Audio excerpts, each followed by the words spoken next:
नमस्कार दोस्तों, मैं राजीव बिरमान आपका स्वागत करता हूं आपके अपने YouTube channel Rajiv maths tutorial पर।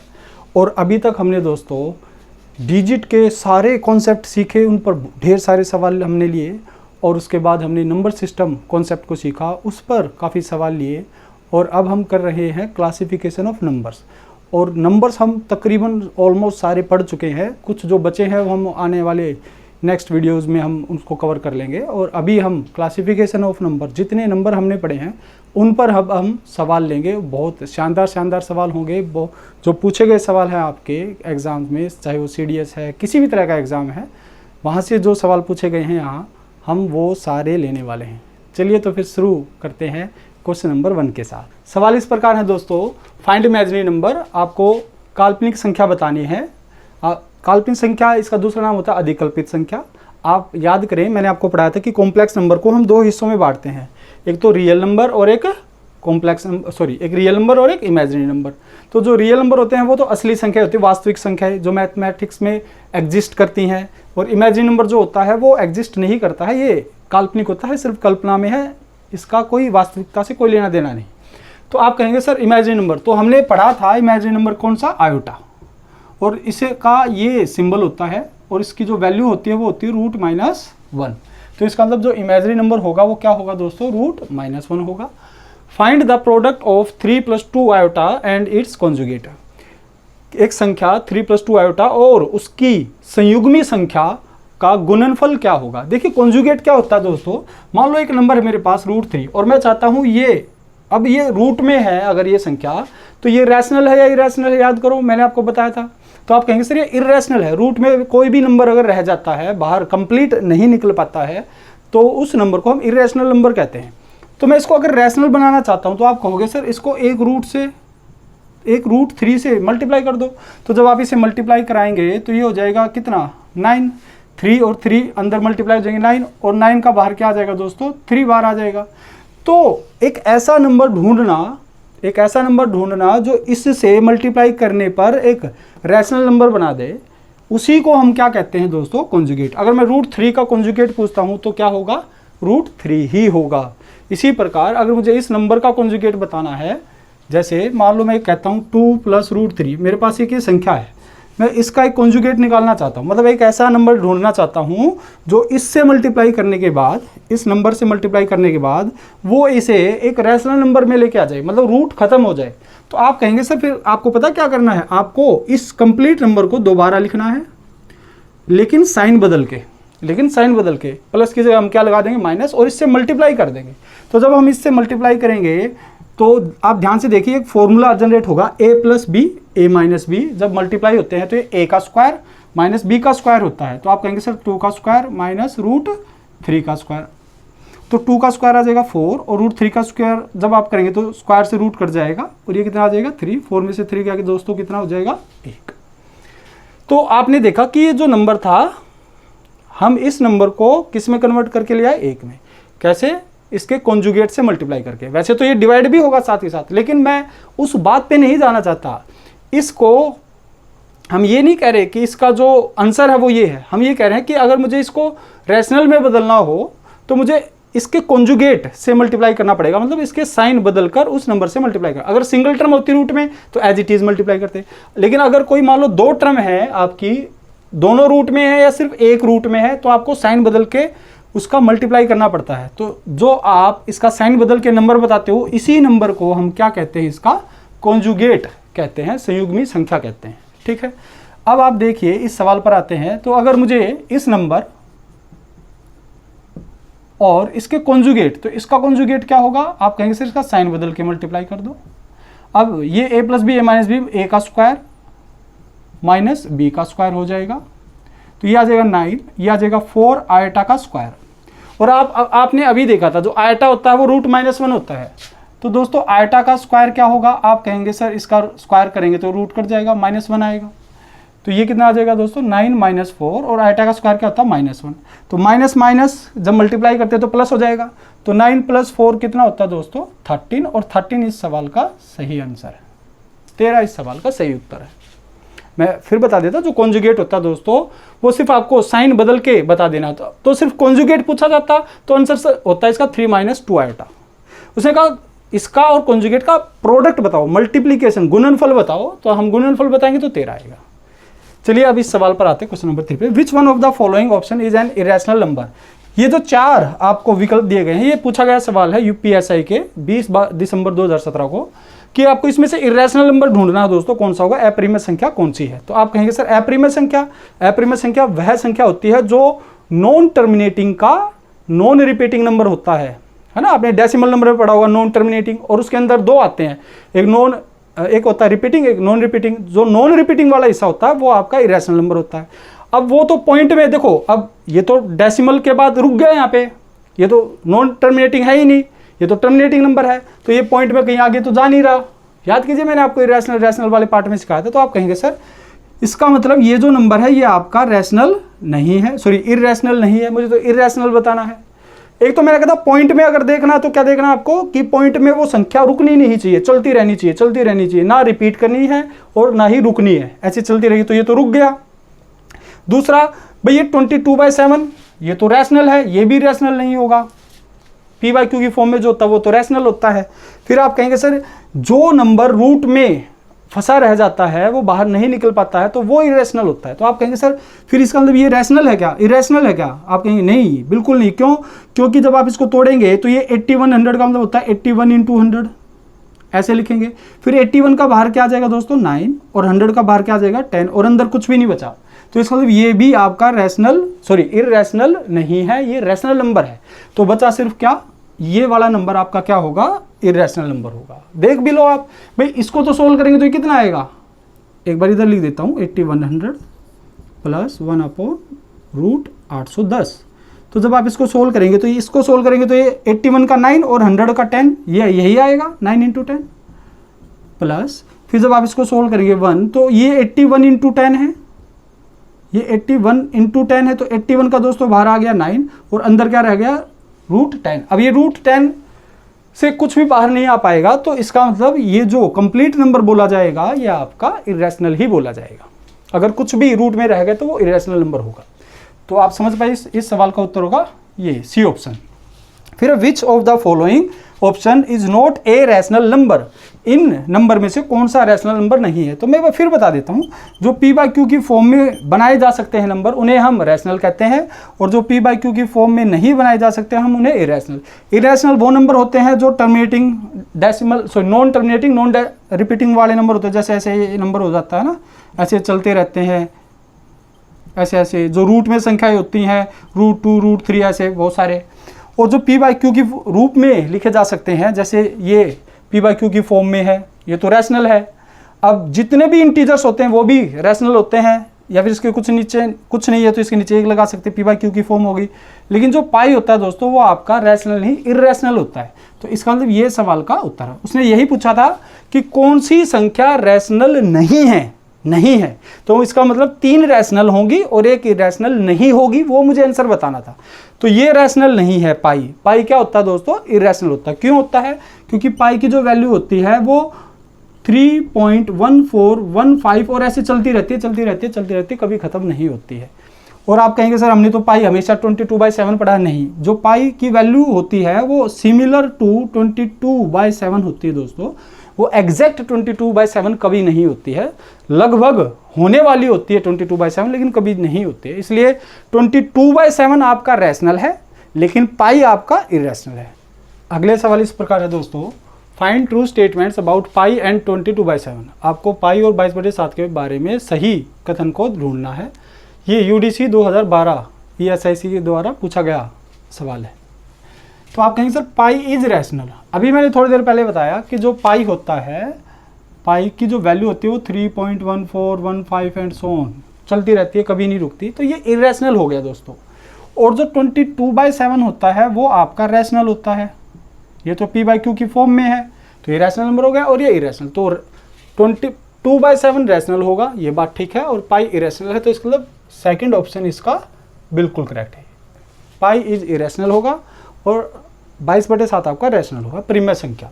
ये अपरिमेय संख्या है, पाई अपरिमेय संख्या है और 22/7 आपका परिमेय संख्या है। The pair of rational number that lies between 1/4 and 3/4 is what, कि जो परिमेय संख्याओं का जोड़ा है, ये जो आपको जोड़े दिए गए हैं, पेयर दिए गए हैं, इनमें से कौन सा रैशनल नंबर का पेयर 1/4 3/4 के बीच स्थित होगा।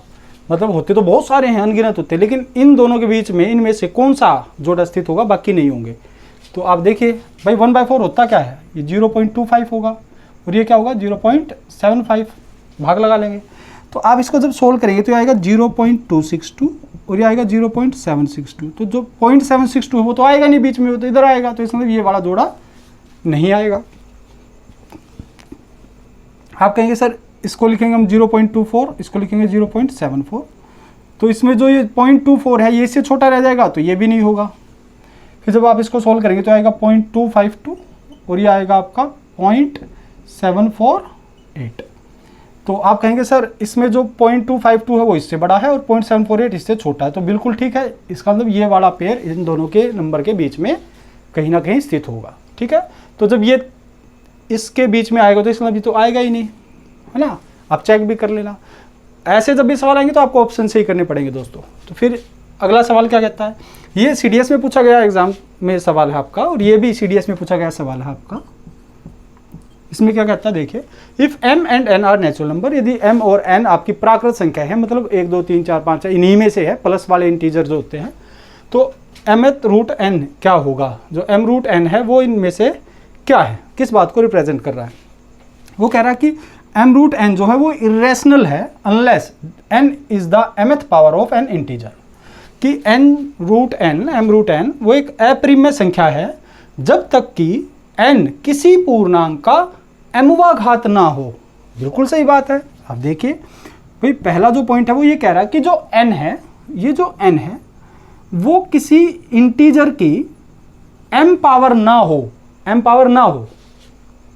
n जो है वो किसी इंटीजर की, मैंने a को इंटीजर मान लिया, कोई भी एक नंबर मान लिया, एक संख्या मान ली, पूर्णांक मान लिया, उसकी m पावर नहीं होनी चाहिए। वो कह रहा है n किसी पूर्णांक का, किसी इंटीजर का mवां घात न हो, मतलब होना नहीं चाहिए। अब अगर मान लो ये मैं मान लेता हूं है, तो होगा तो क्या होगा देख लेते हैं। देखिए आपको एक रूल पता होगा, जैसे भाई a की पावर 1/n अगर है तो हम इसको कैसे लिखते हैं, n रूट a। आप उल्टा भी बोल सकते हो कि n रूट a है तो मैं इसको ऐसे लिख सकता हूँ, a की पावर जितने का रूट होता है वो 1/पावर होती है 1/n, है ना।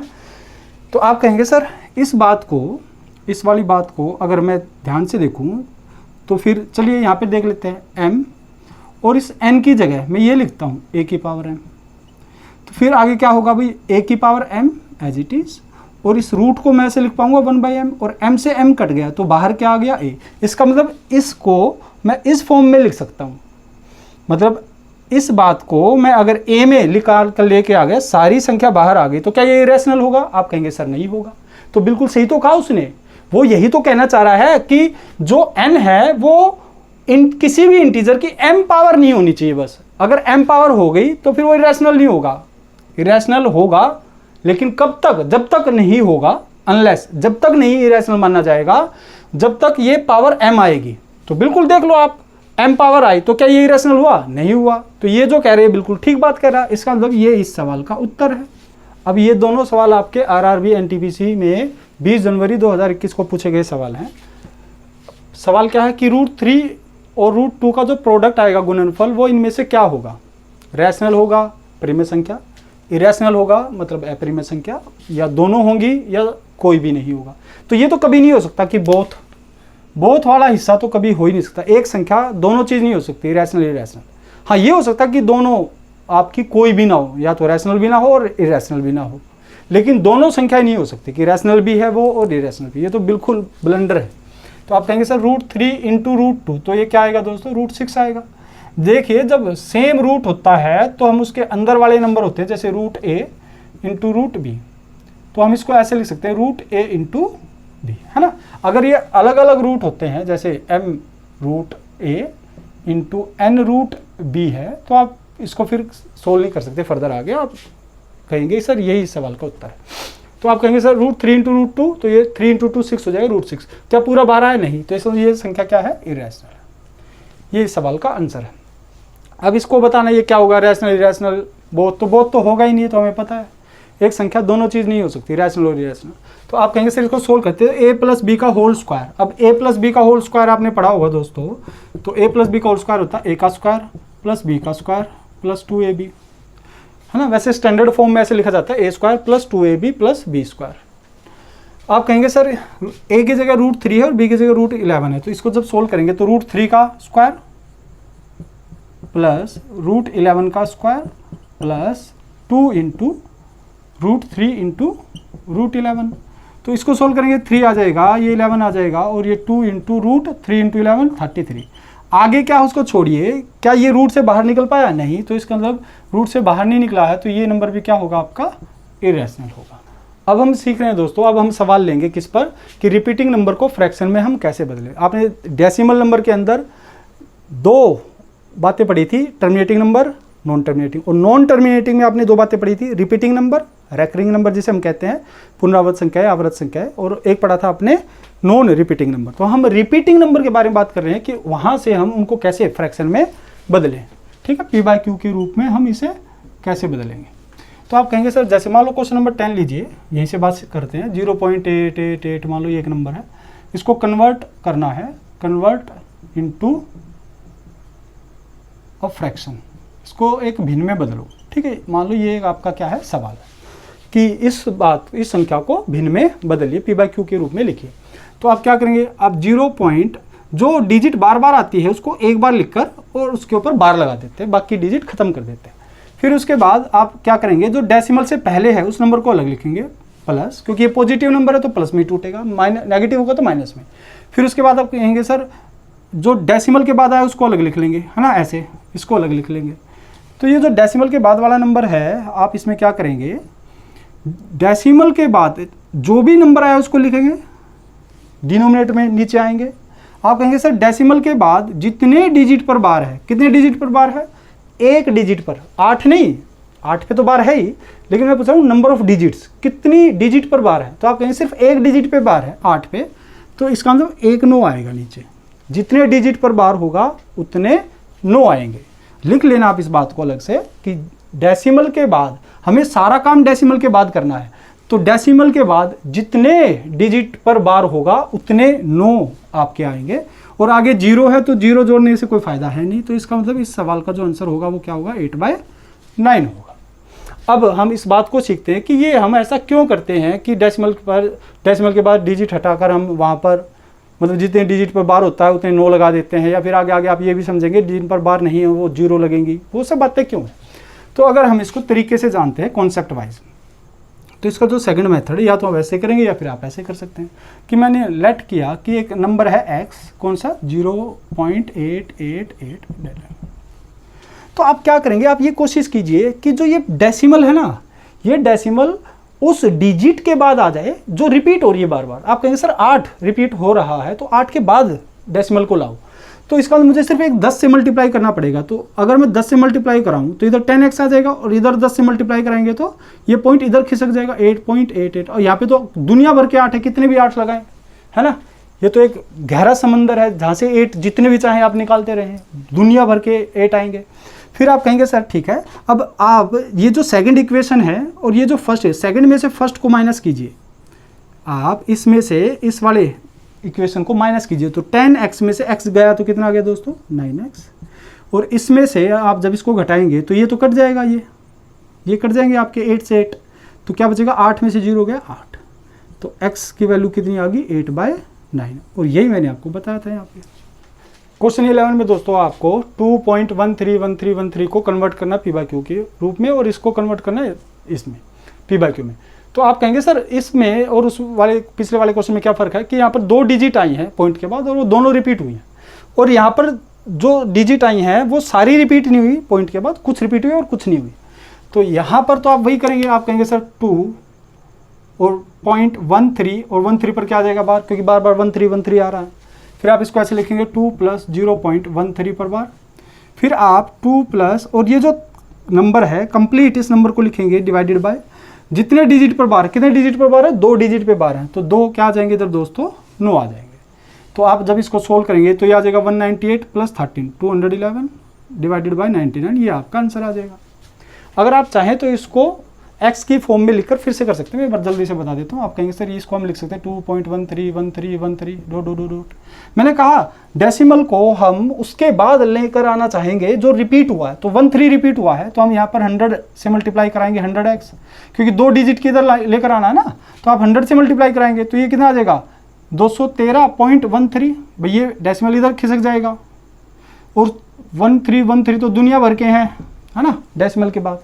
तो फिर आप क्या करेंगे, आप इसमें से इसको माइनस कराएं तो 99x आएगा। सेकंड में से फर्स्ट को माइनस करें, सेकंड में से फर्स्ट को माइनस करेंगे तो 213 में से 2 गए 211, और ये 13 13 13 ये सारे कट जाएंगे। तो x की वैल्यू कितनी आ गई दोस्तों 211/99। ये इस सवाल का आंसर है। अब इसमें देखिए, अब आप इसमें क्या करेंगे 10.215 और 15 पे 12 आएगा, क्योंकि 15 रिपीट हुआ, 2 पे तो 12 नहीं आएगा। फिर आप जो डेसिमल से पहले उसको अलग करेंगे और डेसिमल के बाद जो नंबर है उसको अलग लिखेंगे। फिर इसके बाद देखिए हम क्या करते थे, अगर डेसिमल के बाद सभी डिजिट पे बार है दोस्तों तो हम उतने 9 नीचे लगा देते थे, लेकिन अब सभी डिजिट पे बार नहीं है तो आप क्या करेंगे, देखिए जो ये नंबर इसको कंप्लीट नंबर को लिखेंगे, और फिर जिस पे बार नहीं है, किस पे बार नहीं है, आप कहेंगे सर 2 पर नहीं है, 2 इसमें से माइनस कर देंगे, जितने पर बार नहीं है उतने नंबर को माइनस करेंगे। फिर आपको डिनोमिनेटर में आना, उससे पहले नीचे नहीं आना। फिर आप कहेंगे सर नीचे आ गए, चलो आप बताओ, तो अब कितने डिजिट पर बार है 1 2, 2 डिजिट पर बार है तो दोनों आएंगे, और कितने डिजिट पर बार नहीं है, डिजिट नंबर नहीं, कितने डिजिट पर बार नहीं, तो आप कहेंगे सर 1 डिजिट पर बार नहीं है, तो उतनी क्या आएंगी 0 आएंगी। जितने डिजिट पर बार है उतने 9 आते हैं नीचे, और जितने डिजिट पर बार नहीं है उतनी 0 आती है दोस्तों नीचे। तो आप इसको सोल्व करेंगे 10, तो जब आप इसको सोल्व करेंगे तो ये कितना आ जाएगा 213 अपॉन 990, ये प्लस 10 कटेगा, कट जाएगा 3 से कट जाएगा, तो ये आ जाएगा 7 1, और ये कट जाएगा 330। अब आप इससे मल्टीप्लाई करेंगे तो ये आ जाएगा कितना 3300, और उसमें 71 और ऐड करेंगे तो ये आ जाएगा 3371 डिवाइडेड बाय 330। ये इस सवाल का आंसर है। अब बात ये है कि सर अगर हमें इसको x के तरीके से करना हो तो फिर हम कैसे करेंगे। देखिए आप नंबर लेट कीजिए x 10.2151515 सो ऑन। फिर मैंने कहा आप हमेशा डेसिमल को कहाँ लेकर आएंगे, जो रिपीट हुआ है 15 रिपीट हुआ ना तो 15 के बाद लेकर आएंगे।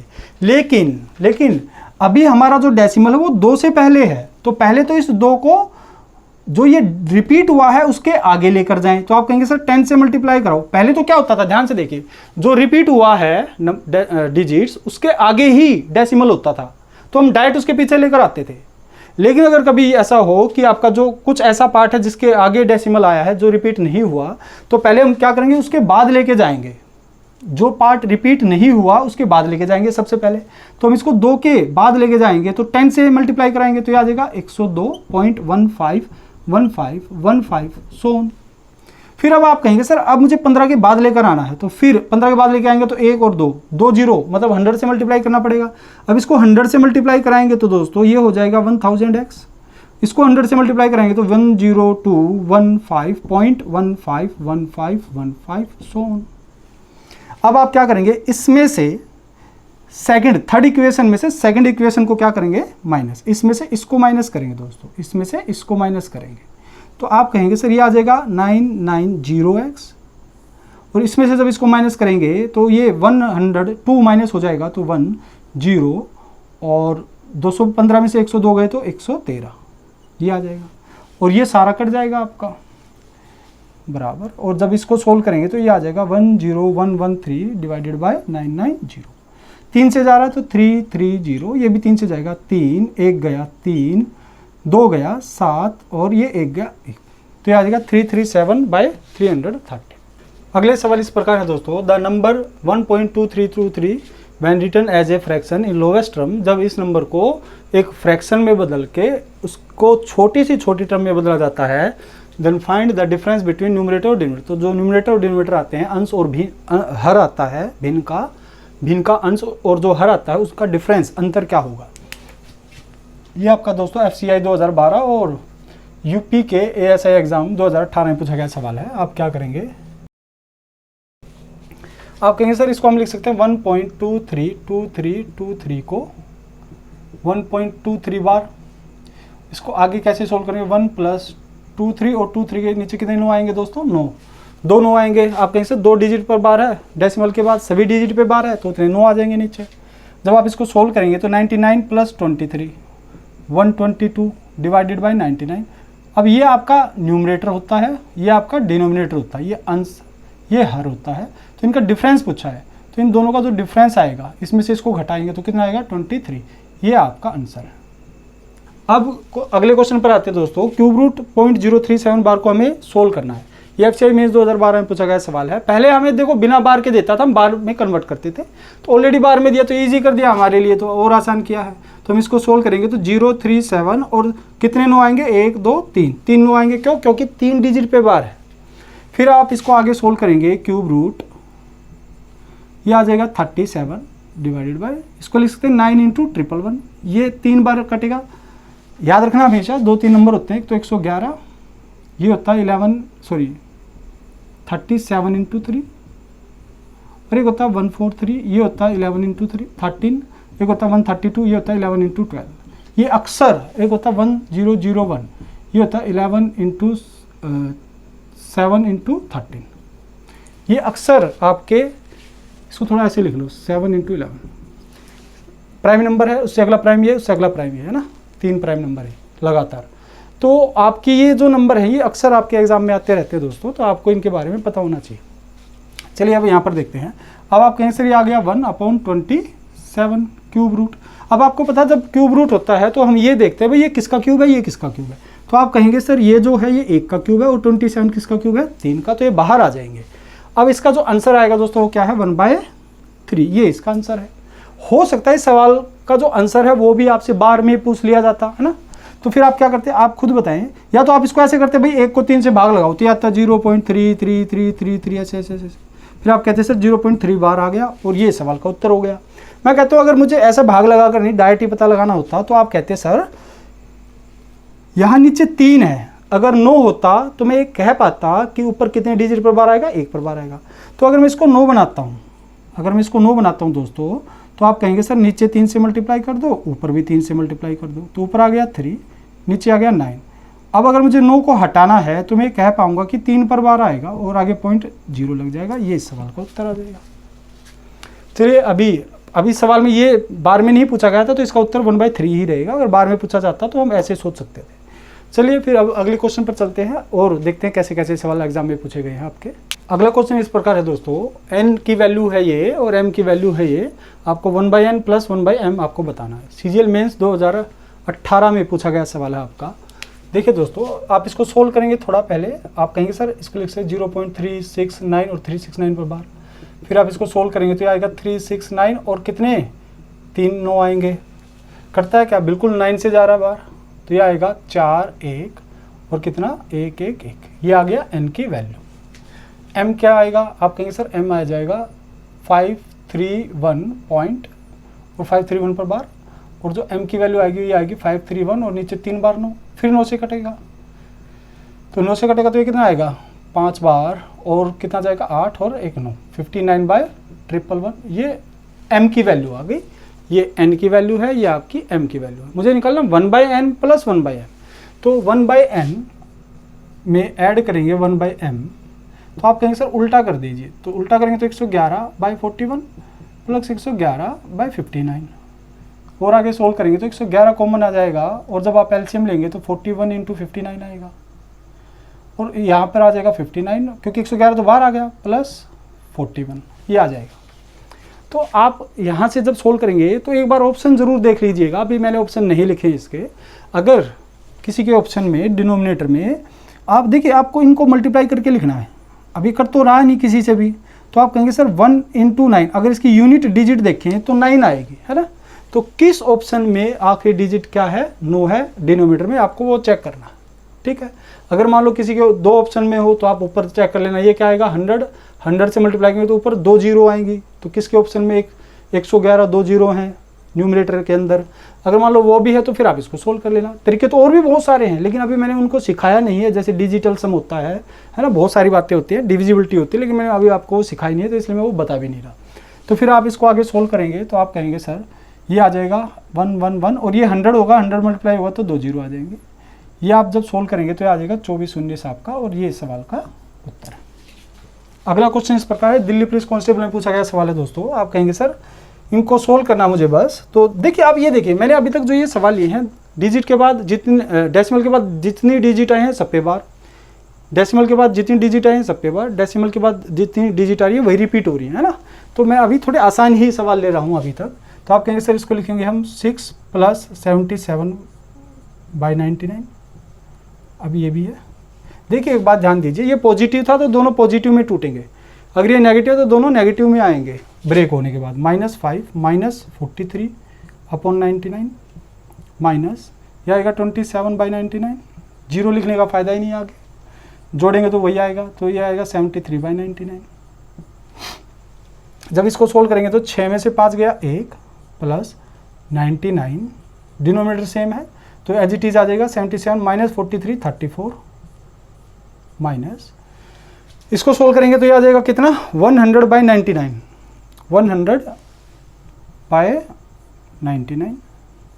अब हम इसको और आगे सोल्व करेंगे तो ये आ जाएगा, ये तो एज इट इज रहेगा 1 + 34/99 माइनस, इसको सोल्व करेंगे तो ये आएगा 1 + 1/99, और 1 + 1/99 को सोल्व करेंगे तो आ जाएगा 1 - 1/99। इसको सोल्व करेंगे दोस्तों तो ये 1 + 1/99 आएगा, तो ब्रैकेट हटाएंगे तो माइनस है बाहर, तो -1 - 1/99 आ जाएगा, ये इससे कट जाएगा। इसको जब सोल्व करेंगे तो डिनोमिनेटर सेम है, तो 34 - 1 33, 33 से ये कट जाएगा कितनी बार 3 बार, तो आंसर आ जाएगा 1/3। ये आपका आंसर है। देखिए अगला सवाल क्या कहता है, आप कहेंगे सर इसको 0.63 बार प्लस 0.37 बार प्लस 0.80 बार। अब मैं चाहूँ तो इसको भी सीधे सीधे ख़त्म कर सकता हूँ। कैसे? आप कहेंगे सर 63 + 37 100, 100 + 80 180 आ गया। अब 180 आ गया डिवाइडेड बाय, अब हर 2 डिजिट पर बार है तो इसका भी 99 आएगा, 99 99, तो सभी का बेस सेम है तो 99 आ जाएगा। सोल्व करेंगे इसको तो ये आ जाएगा 20/11, 9 से कट जाएगा, बस आंसर आ गया 20/11। देखते हैं कैसे आएगा। देखो आप कहेंगे सर 63 है तो 63/99 आ गया, प्लस 37/99 आ गया, प्लस 80/99 आएगा। और जब आप इसको सोल्व करेंगे तो 99 99 99, तो डिनोमिनेटर 99 आ गया, तो ऊपर वाले number as it is add हो जाएंगे, कितना 180, और 180 को 99 से डिवाइड करेंगे, 9 से डिवाइड हो जाएगा, तो ये आपका 20/11 आ जाएगा। अगला सवाल देखिए दोस्तों, आपने कभी शायद ऐसा सवाल देखा होगा कि अब आप कहेंगे सर बार, ये तो हमें समझ में आ गया बार है, लेकिन आगे बार कब से आ गया? डेसिमल से आगे अगर कभी ऐसे डिजिट पे आ जाए बार, तो आप इस बात का मतलब क्या निकालेंगे? आप कहेंगे सर इसमें 2 रिपीट हुआ, ऐसे थोड़ी ना होता कि पहले रिपीट हो रहा था फिर रुक गया फिर 3 आया फिर रिपीट होने लग गया, ऐसे तो नहीं होता कभी। तो देखिए कभी भी अगर ऐसा हो, जैसे मैंने लिखा 2.32 बार, तो इस बात का मतलब क्या होगा 2.322 ऐसे रहा होगा, 2 बार है 2 बार 2 ऐसे चला होगा। ठीक है। दूसरा आपको क्या पता होना चाहिए, एक अगर इस बात को हम कैसे लिख सकते हैं, आप लिख सकते हैं 2.32 बार को लिख सकते हैं 2 + 0.32 बार, एक तो ऐसे लिख सकते हैं। अगर मान लो यहाँ पर माइनस आ जाए -2.32 बार, तो आप इसको ऐसे लिखेंगे -2 - 0.32 बार, है ना, ये मैंने आपको बताया था। तो अगर कभी ऐसे आए तो ऐसे लिख सकते हैं तोड़ के, ऐसे माइनस में आएगा तो दोनों माइनस आएंगे, प्लस आएगा तो दोनों प्लस आएंगे। लेकिन अगर कभी ऐसे आएगा 2 पर बार 0.32 पर बार, तो इसका मतलब ये 2 पर बार नहीं, ये नेगेटिव को रिप्रेजेंट करता है कि सिर्फ ये वाला नेगेटिव है प्लस ये वाला पॉजिटिव है 0.32 पर बार। मैंने क्या कहा, अगर डिजिट्स डेसिमल से पहले अगर किसी नंबर या डिजिट पर बार आता है तो वो बार नहीं, उसका मतलब नेगेटिव होता है, नेगेट करना होता है इसे, ठीक है, नेगेट। ठीक है। तो आप कहेंगे सर 2 पर अगर कभी ऐसे आया डेसिमल से पहले तो हम उसको माइनस कर देंगे और जो बाद वाला है वो प्लस रहेगा। ठीक है, इस बात का मतलब ये होगा। तो आप इसको ऐसे लिखेंगे -2 + 0.32 पर बार। और अब तो सोल्व करना आता है आपको, आप कहेंगे सर -2 + 32 कंप्लीट आएगा, और 3 पर बार नहीं है तो उसको माइनस करेंगे। याद कीजिए मैंने कहा जितने पर बार नहीं होता है उस नंबर को माइनस करते हैं, तो 32 में से 3 को माइनस करेंगे, डिवाइडेड बाय, फिर कितने 9 आएंगे, एक 9 आएगा, एक डिजिट पर बार है तो एक 9, और जितने डिजिट पर बार नहीं है उतनी 0, तो यहाँ पर क्या आएगी 0। आप सोल्व करेंगे -2 प्लस ये आ जाएगा 29/90, कटेगा नहीं, तो आप करेंगे -2 को 90 से मल्टीप्लाई करें तो -180, -180 में से 29 जाएगा तो -151/90, ये इस सवाल का आंसर होगा। अब अगला क्वेश्चन आपका CDS 2020 में पूछा गया सवाल है। इसमें दोस्तों आपको P की value, if the point P and Q represent real number, मतलब जो P की वैल्यू है वो 0.73 बार दी गई है और जो Q की वैल्यू है दोस्तों वो आपको 0.56 बार दी गई। वो कहता है ये नंबर लाइन पर रिप्रेजेंट करते हैं। रियल नंबर मैंने बताया था आपको, वास्तविक संख्या जो नंबर लाइन होती है वो रियल नंबर की ही होती है, तो उस नंबर लाइन पर ये दोनों नंबर आते हैं, तो बताने वाली बात है ही नहीं, ये तो आएंगे ही, कोई भी नंबर वो नंबर लाइन पर जरूर आएगा। तो कहता है कि what is the distance between, तो आप कहें बताएं कि P और Q के बीच की डिस्टेंस क्या होगी। तो आप पहले P को सोल्व करें, तो आप कहें सर ये आएगा 7 को माइनस करेंगे, डिवाइडेड बाय 90, एक 9 आएगा, एक 0 आएगी, और यहाँ पर जो Q आएगा वो क्या आएगा, 56 में से 5 माइनस करेंगे, जिस पर बार नहीं है उसे माइनस करते हैं, उसके बाद हम डिनोमिनेटर में आते हैं, नीचे आते हैं। आप कहेंगे सर एक 9 आएगा और एक 0 आएगी, तो 73 में से 7 जाएगा दोस्तों, तो 66/90, और यहाँ पर आपका 51/90, तो ये 3 से कटता है तो काट ले, वरना ऐसी कोई ज़रूरत नहीं, ये भी 3 से कटता है, ठीक है। अगर आप काटे तो भी ठीक है, नहीं काटे तो भी। मैं क्यों नहीं काट रहा, क्योंकि यहाँ पर मुझे दोनों जगह सेम डिनोमिनेटर मिला है। वैसे काटेंगे तो भी सेम ही डिनोमिनेटर आ रहा है दोनों जगह, लेकिन अगर तुम्हें सेम डिनोमिनेटर मिल जाए तो कभी ऐसे काटना नहीं चाहिए। तो आप कहेंगे सर मुझे P और Q का डिफरेंस बताना है, तो आपका माइनस कर देंगे इसमें से, तो ये आ जाएगा 90। डिफरेंस बताना है मतलब बड़े में से छोटा माइनस करना है, तो इसको माइनस कर देंगे, तो आ जाएगा 66 - 51 दोस्तों, तो ये आ जाएगा कितना, 15/90, तो 15×6 = 90 होता है, 1/6 इस सवाल का आंसर। अगला सवाल आपका दोस्तों CGL मेंस 2019 से पूछा गया सवाल है। देखिए दोस्तों, कभी भी अगर ऐसा सवाल आता है जब आपको डेसिमल के बाद किसी पर बार है किसी पर बार नहीं है, तो ऐसे सवालों में आप या तो कॉन्सेप्ट जो मैंने सिखाया है बार हटाने का कैसे करते हैं उस तरह से करें, आंसर वही आएगा। या फिर आप क्या करें, यहाँ पर आपको ये देखना कि मैक्सिमम कितने या कितनी डिजिट पर बार नहीं आया है, नहीं आया। तो आप मुझे बताइए यहाँ पर कितने डिजिट पर बार नहीं है। यहाँ पे आप कहेंगे सर 0, मतलब किसी एक भी डिजिट नहीं है यहाँ पे तो कोई डिजिट है ही नहीं जिस पर बार ना हो। यहाँ पर एक डिजिट पर बार नहीं है, 5 पे नहीं है ना, एक डिजिट पे बार नहीं है, यहाँ पर भी एक डिजिट पर बार नहीं है, तो इनमें से मैक्सिमम कितनी डिजिट हुई, एक की हुई। मान लो यहाँ पर 2 डिजिट पे बार नहीं होता तो यहाँ पे 2 लिख देते, यहाँ पर 1 डिजिट पे बार नहीं है 1, तो 2 और 1 में कौन बड़ा है, 2। तो मैं ये कहना चाह रहा हूँ कि मैक्सिमम कितने डिजिट पर बार नहीं आया है। तो आप कहेंगे सर यहाँ पर भी एक डिजिट पे बार नहीं आया, यहाँ पर भी एक डिजिट, तो यहाँ पर सिर्फ एक ही डिजिट को मेंटेन करेंगे। अगर मान लो यहाँ पे 2 डिजिट पे बार नहीं आता और यहाँ पर 1 डिजिट पे बार नहीं आता, तो हम 2 डिजिट को मेंटेन करते हैं, मैक्सिमम वाली है ना, मैक्सिमम। फिर आप कहेंगे सर यहाँ पर आपको लेना है एलसीएम लेना है। किसका एलसीएम लेना है, कितनी डिजिट पर बार आया है। यहाँ पर तो हमें ये देखना कितनी डिजिट पर बार नहीं आया है, मैक्सिमम, और यहाँ पर हमें सिर्फ ये देखना कि जितनी डिजिट पर बार आया है उनका एलसीएम लेना है।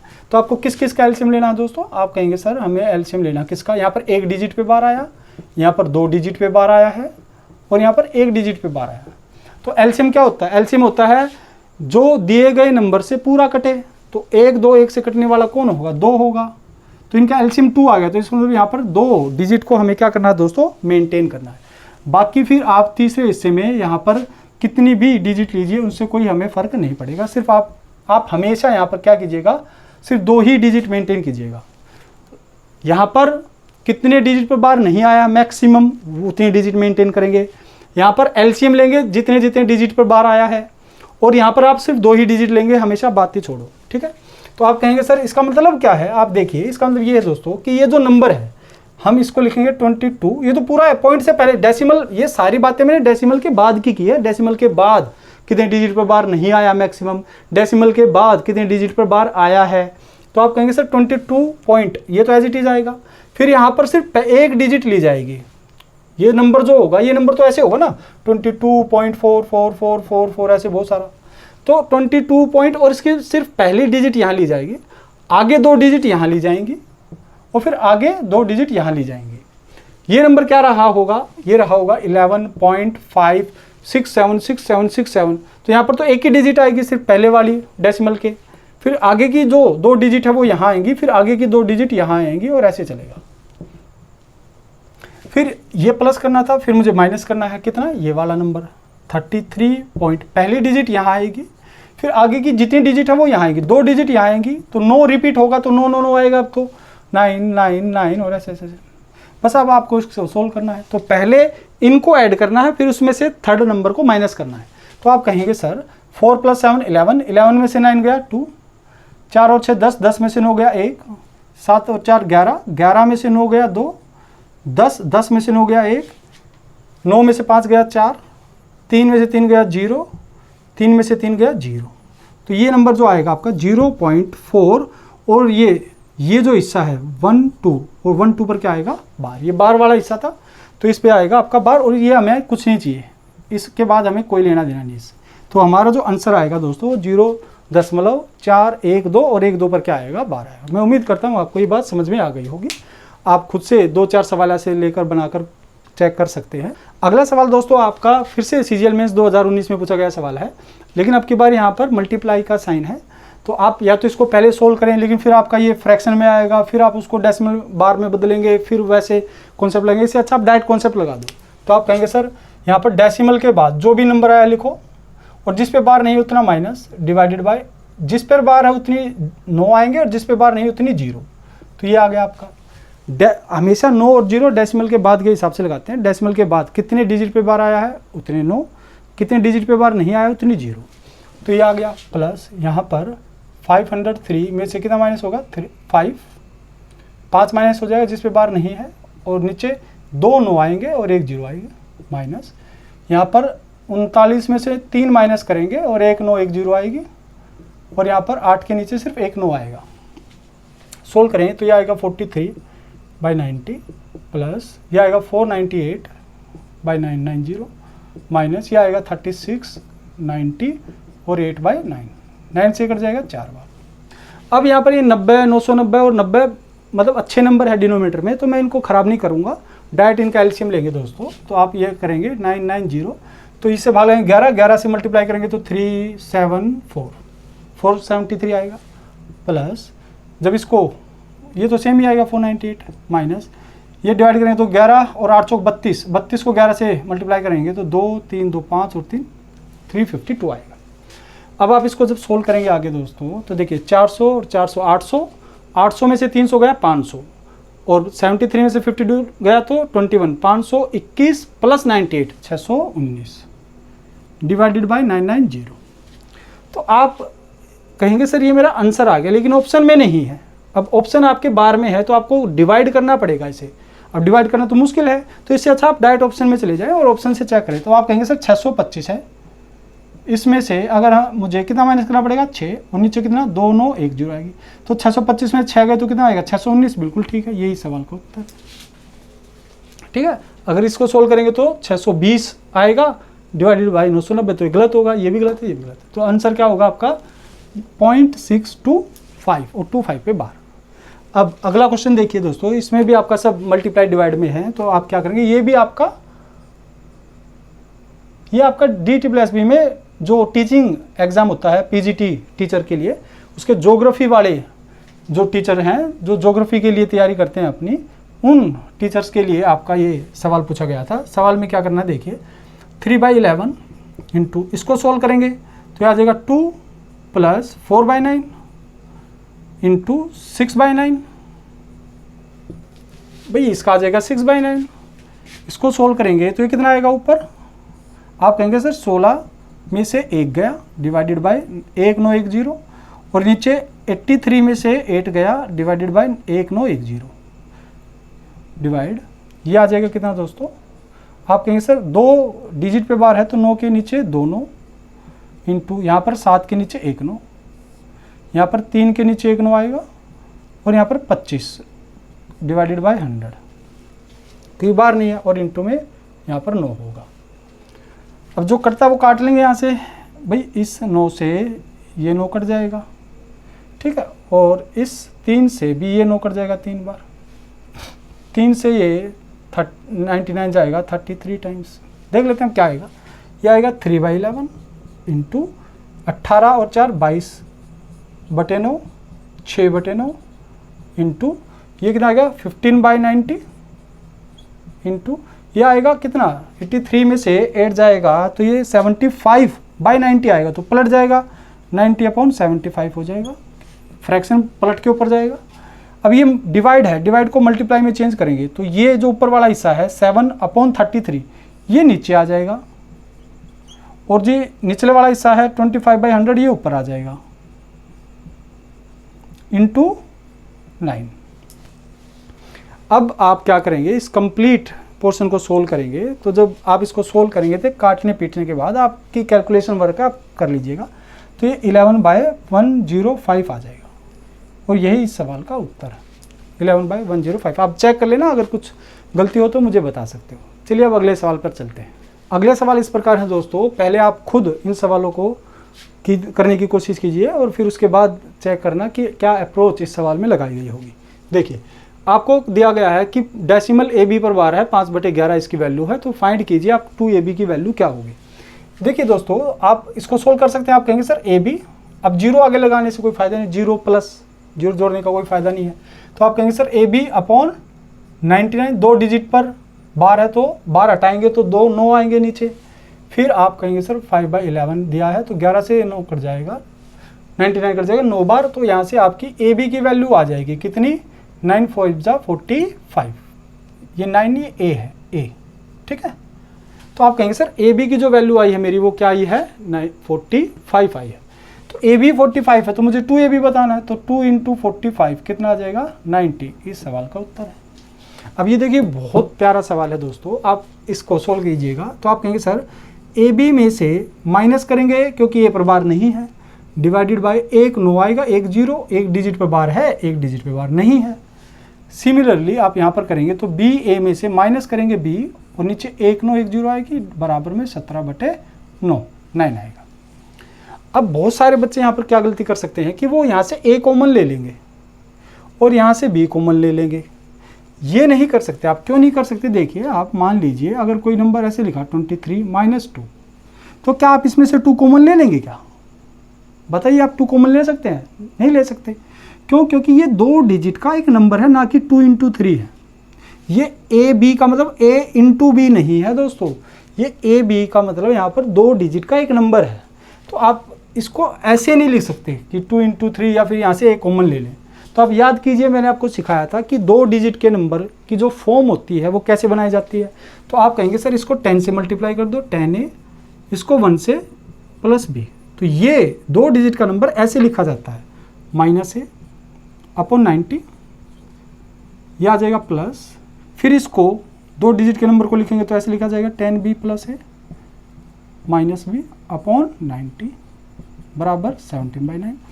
आगे जब इसको सोल्व करेंगे तो 10a में से एक a जाएगा तो 9a बचेगा प्लस b, तो ये नीचे तो डिनोमिनेटर सेम है तो डिनोमिनेटर तो सेम ही आएगा 90, फिर इधर प्लस आप कहेंगे सर 10b में से एक b जाएगा तो 9b बचेगा प्लस a। तो जब आप इसको ध्यान से देखेंगे तो 9a + a 10a हो गया और ये 10b हो गया, तो यहाँ से हम 10 कॉमन ले लेंगे तो अंदर बचेगा a + b/90, ये बराबर कितना है 17/9 17/9। तो आप कहेंगे सर 0 से 0 कट गया, 9 से 9 कट गया और a + b की वैल्यू कितनी आ गई 17, और 17 इस सवाल का उत्तर है। अगले सवाल इस प्रकार है दोस्तों, x y and z are 3 digits and 0.xyz xyz आपका जो वैल्यू गिवन है 101/111 है, आपको 3x + 2y - z की वैल्यू बतानी है क्या आएगी।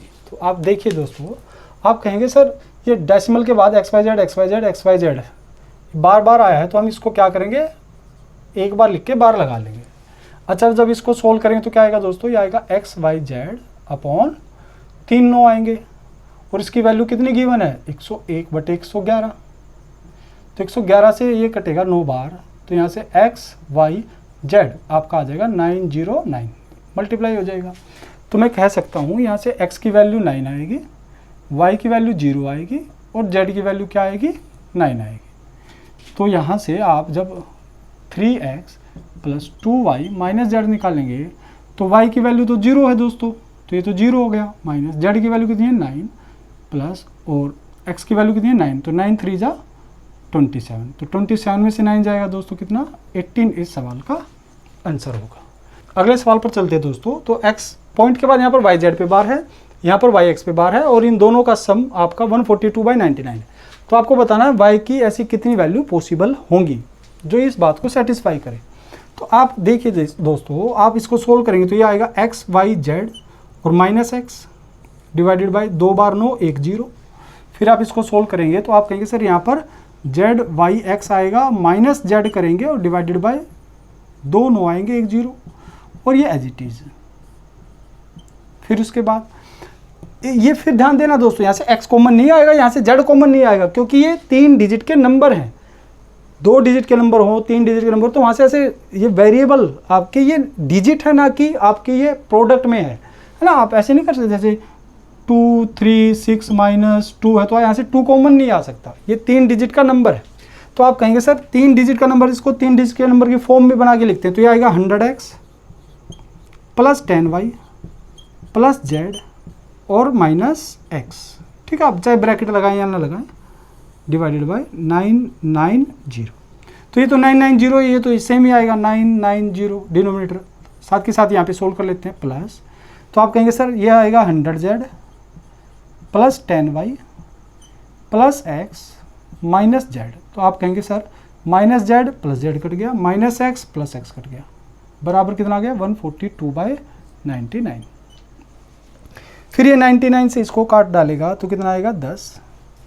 आप इधर देखिए दोस्तों, 100x और कहीं कुछ है नहीं, 10y प्लस 10y 20y और एक 100z, तो यहाँ पर आएगा 100x plus 20y plus 100z। तो यहाँ से मैं 20 कॉमन ले लेता हूँ, तो आप कहेंगे सर 5x बचेगा, अंदर बचेगा y और प्लस अंदर बचेगा 5z, बराबर कितना आ जाएगा, ये आ जाएगा बाई 10 बराबर 142।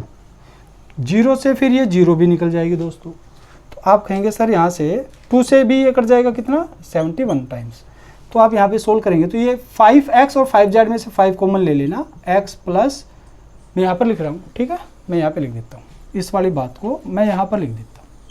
तो आप कहेंगे सर 5x और z में से कॉमन आ जाएगा और प्लस में क्या बचेगा y, बराबर कितना है 71। अब आप ध्यान से देखिए कि ये जो नंबर आएगा ये 5 का मल्टीपल है, ये जो नंबर आएगा ये 5 का क्या है दोस्तों मल्टीपल है, फिर उसमें y को ऐड किया गया है। तो आप कहेंगे सर अगर ये 71 है तो मैं इसको इस पूरे नंबर को क्या बना सकता हूँ 70, 5 से मल्टीप्लाई करके 70 तो आ जाएगा। एक्स जेड आप ऐसी वैल्यू कुछ भी रख लीजिए, जैसे ये 14 रहा होगा तो 14 इंटू 5 70 में कितना ऐड करें 71 आएगा। आप कहेंगे सर 1 ऐड करना पड़ेगा, तो क्या y 1 हो सकता है? हो सकता है, एक डिजिट की वैल्यू है। फिर आप कहेंगे सर मैं इस वाले नंबर को क्या मान लूँ 65, भाई 13 पंजे 65 13 लेके, तो आप कहेंगे सर यहाँ पर तो 65 बन जाएगा, ठीक है, यहाँ पर मुझे क्या लेना पड़ेगा, फिर मुझे इसमें 6 ऐड करना पड़ेगा, तो ये क्या बन जाएगा 71, बिल्कुल ठीक है। अच्छा अगर मैं यहाँ पर 60, मैं इस नंबर को 60 मानता, क्योंकि 5 का ही तो मल्टीपल आएगा और तो किसी का आएगा नहीं यहाँ पे, तो आप कहेंगे सर यहाँ पर 70 माना तो 1 ऐड करेंगे 71 आएगा। अगर इसको 65, क्योंकि 69 68 ये तो नहीं मान सकते क्योंकि फिर 5 का मल्टीपल नहीं होगा वो, तो 65 मानना पड़ेगा। तो 65 में कितना ऐड करें 71 आए, आप कहेंगे सर 6 ऐड करो, हो सकता है। फिर आप कहेंगे 60 में कितना ऐड करें 11, तब 71 आएगा, आ तो जाएगा 71 क्या, लेकिन y तो एक सिंगल डिजिट है, एक डिजिट है, तो एक डिजिट है तो ये 2 डिजिट की वैल्यू थोड़ी ना हो सकती है। तो आप कहेंगे सर ये नहीं हो सकता, इसका मतलब सिर्फ और सिर्फ कितनी वैल्यू पॉसिबल है, आप कहेंगे सर एक ये 2 values are possible, 2 values are possible for y। तो ये इस सवाल का आपका आंसर होगा। तो ये आज की वीडियो का आखिरी सवाल है दोस्तों। देखिए इफ़ a 0.abc इसी तरह से एक रिपीटिंग नंबर है, then by what number a should be multiplied. तो ऐसे ये जो a नंबर है जिसको a माना गया है, इसको किस नंबर से गुणा कराएं so as to get an integral value, ताकि हमें एक पूर्णांक मान मिले, इंटीजर वैल्यू मिले, इंटीजर नंबर मिले। इसका मतलब हमें ऐसा नंबर मिले जो पॉइंट में या फ्रैक्शन में ना हो, हमें एक कंप्लीट नंबर मिले। देखते हैं दोस्तों।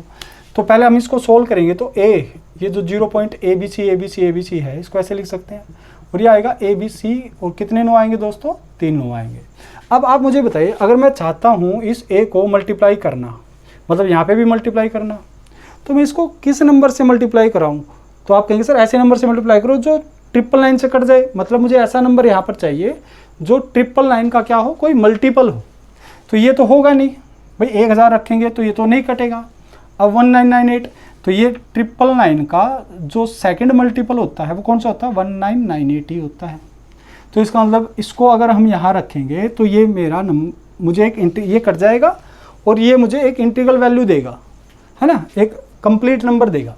आप कहेंगे सर एक बार ये भी, क्योंकि बोथ लिखा ना, तो एक बार ये भी ट्राई करना पड़ेगा। तो आप कहेंगे सर जो 999 का जो तीसरा मल्टीपल होता है वो क्या होगा? तो इसको मल्टीप्लाई कराएंगे तो ये आएगा 2997, यही आएगा। तो ये भी हो सकता है। तो इसका मतलब मैं अगर यहाँ पर 2997 से मल्टीप्लाई कराता हूँ A को, तो ये 3 बार कट जाएगा और ये इंटीजर में आ जाएगा ये नंबर। तो ये भी हो सकता है, ये भी हो सकता है, इसका मतलब दोनों हो सकते हैं। तो इस सवाल का जो आंसर रहेगा वो दोस्तों बोथ रहेगा, 1998 एंड 2997। मैं उम्मीद करता हूँ आपको ये सवाल समझ में आ गए होंगे। आज के वीडियो सेशन में हमने सीखा दोस्तों कि कैसे रैशनल इरैशनल से सवाल बनते हैं आपके, कैसे सवाल पूछे गए हैं एग्ज़ाम में, या फिर रिपीटिंग नंबर से कैसे सवाल पूछे गए हैं, कैसे आ सकते हैं, वो कॉन्सेप्ट, वो अप्रोच हमने यहाँ से सीखी है। और जितने भी सवाल हो सकते हैं जो पूछे गए हैं, आ सकते हैं, वो मैंने यहाँ पर सारे सवाल लिए हैं। और सवालों का जो मैंने स्टैंडर्ड रखा है वो हमेशा आसान से मुश्किल की ओर ही रखा है, चाहे वो चैप्टर हो चाहे फिर आपकी क्वेश्चन सीरीज़ हो। मैं हमेशा ऐसे ही कराता हूँ कि आसान से मुश्किल की हो। फिर भी अगर आपको कोई ऐसा हिस्सा रहा है जो आपको समझ नहीं आया, तो आप मुझे कमेंट सेक्शन में लिखकर बता सकते हैं। मैं कोशिश करूँगा कि मैं उसका जवाब आपको कमेंट सेक्शन में ही दे दूँ। लेकिन अगर ऐसा हुआ कि वो लायक नहीं है वहाँ पर समझाने के उस प्रॉब्लम को, तो मैं नेक्स्ट वीडियो में उस कमेंट प्रॉब्लम को उस बच्चे की नेक्स्ट वीडियो में सोल्व करके बता दूंगा।